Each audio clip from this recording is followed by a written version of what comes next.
We know there are different categories of mitzvahs.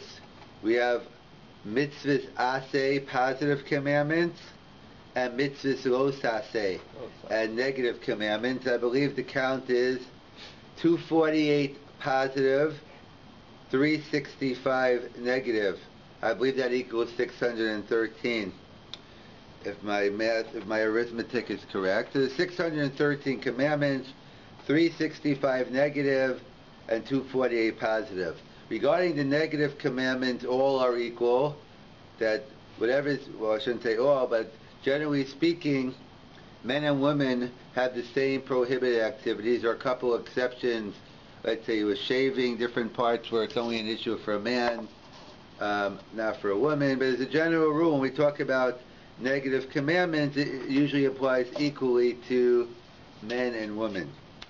So regarding the mitzvahs aseh, however, the Gemara tells us in Kedushin there's a special exemption for women. Women are exempt from mitzvahs aseh shazman grama. Women are exempt from time-oriented commandments. And in fact, it's a discussion in the Gemara in Rosh Hashanah, a dispute in the Talmud, whether they're exempt or whether it's prohibited for them to do. For instance, a woman is exempt from the mitzvah of sukkah.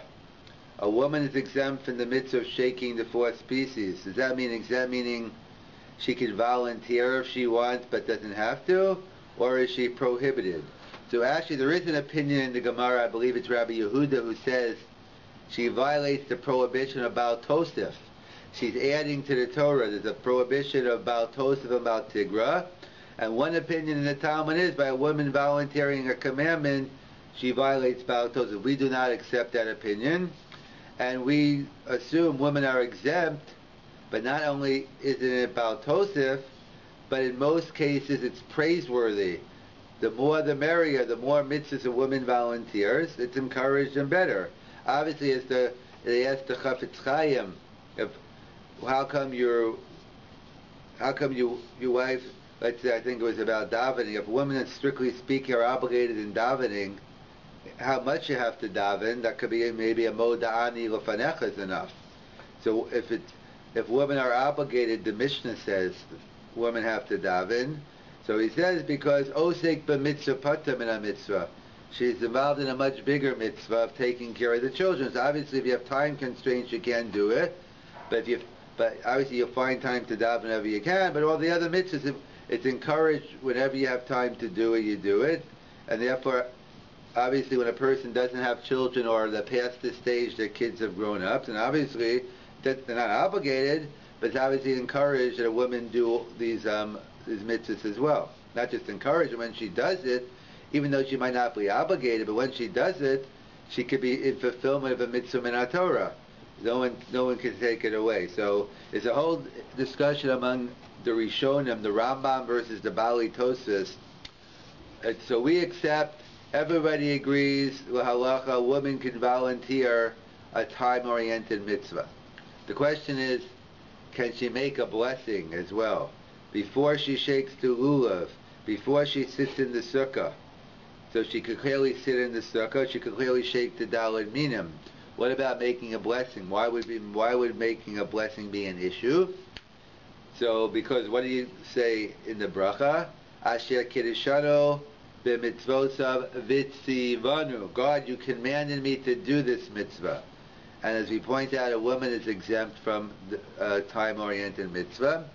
So that's the opinion of the Rambam, the Maimonides, and the Svardi Poskim, that a woman can volunteer the mitzvah, but without the bracha. She cannot make a bracha because it's michse keshikra. It looks like a lie. It looks like she's commanded and she's not.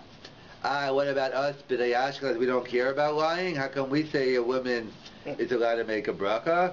And we say we do care about lying, but we say a woman can make a bracha because we're assuming Asher Kiddishano b'mitzvosa v'tzivanu is a generic v'tzivanu. It's not a specific on me per se. The Jewish people are commanded in this mitzvah, and therefore that's a dispute even b'zman hazeh. When women volunteer a positive commandment, do they make a blessing on that? Among the Svardim, there's a further dispute that let's say, can women daven tfilas Mussaf? Let's say you walk in on Shabbos, which is usually the case. Many times it happens to men as well, but many times women come in and the shul's davening Mussaf. Let me just point out parenthetically, if a woman just walked in for Mussaf, she's better off davening Shacharis, because Shacharis she might be commanded in, Mussaf she's certainly exempt from. But Mussaf, let's assume she came in. Why Mussaf is specific? Why is Mussaf exempt from? Because right.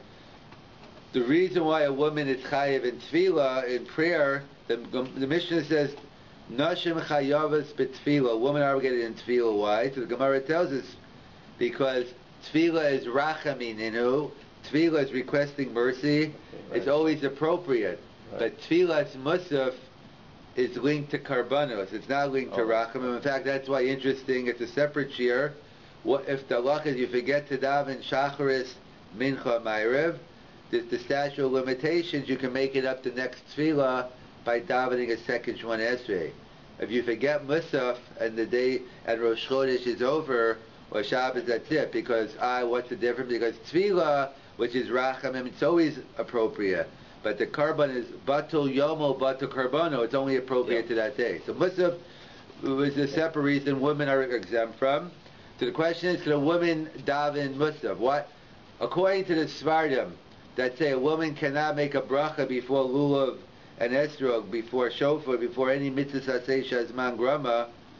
So what about Mussaf? Why would Mussaf be? Why would you make a distinction? Why would I be raising the question? Why would someone suggest they can daven Mussaf, but they can't make a bracha before sukkah lulav? Why would I make a distinction? So it touches on a fundamental issue: is what is the reason why a woman can't make a bracha on a time-oriented mitzvah? Is it because it's a technical issue, because they can't say Asher Kiddushanu Mitzvah V'Tzivanu? Is it the technical word V'Tzivanu? Or no? Or it's just fundamentally, if you're exempt from a mitzvah, you can't make a bracha. So my nafkamina, what's the practical difference? Tfilas Mussaf, because there is no V'Tzivanu. It's Baruch Elokeinu Abraham Elokei. There is no language V'Tzivanu. So if the reason why women can't make a bracha is because it's a technical issue, it looks like they're lying, but there is no lie in the Mussaf. It doesn't say V'Tzivanu, then Sephardi woman can daven Mussaf. If it's based on the fact that any time a woman's exempt from a mitzvah, it's not just a woman, anytime anyone's exempt from a mitzvah, they could make a bracha, so that would apply equally to Mussaf. It's a good question. What I guess among Sephardi and women, I guess you have different minhagim, whether I'm guessing that some Sephardi women do not daven Mussaf, and some Sephardi women do. That's depending on which opinion you accept, but everyone agrees that but regarding the bracha of V'Tzivanu, that making a bracha before Mussaf or making a bracha before shofar, everyone would agree that's in violation of the opinion of the Rambam and Sfardim. You don't make V'Tzivanu. So to summarize, that we pointed out, there are different categories of commandments, positive commandments and negative commandments. As a general rule, everyone has the same prohibited activities. Regarding positive mitzvahs, there's a special exemption of mitzvah saseh shazman grama. Women are exempt from time-oriented mitzvahs, and we can discuss what are time-oriented mitzvahs, what are, but the ones that are clear are sukkah, lulav, shofar, etc. Even though the minhag women have taken on shofar, but it's not mandatory. It's only because they've taken it on. They may be self-inflicted, but it's still fundamentally they're still exempt. And so there is an opinion in the Gemara that if a woman volunteers a time-oriented mitzvah, she violates Baal Tosef. That opinion is rejected with halacha. Everyone agrees regarding most of the commandments that women not only can they volunteer, but it's praiseworthy. There's a further dispute among the Rambam and Tosfos, among the Machaber Ramah, among the Sfardim and Ashkenaz. If you assume they can volunteer, can they even make a bracha? Sfardim no, because you can't say V'Tzivanu. Ashkenaz yes, because V'Tzivanu is a more generic. And within the Sephardi camp, what about Tfilas Mussaf, which there is no V'Tzivanu, so then you have different minhagim, whether Sephardi women daven Mussaf.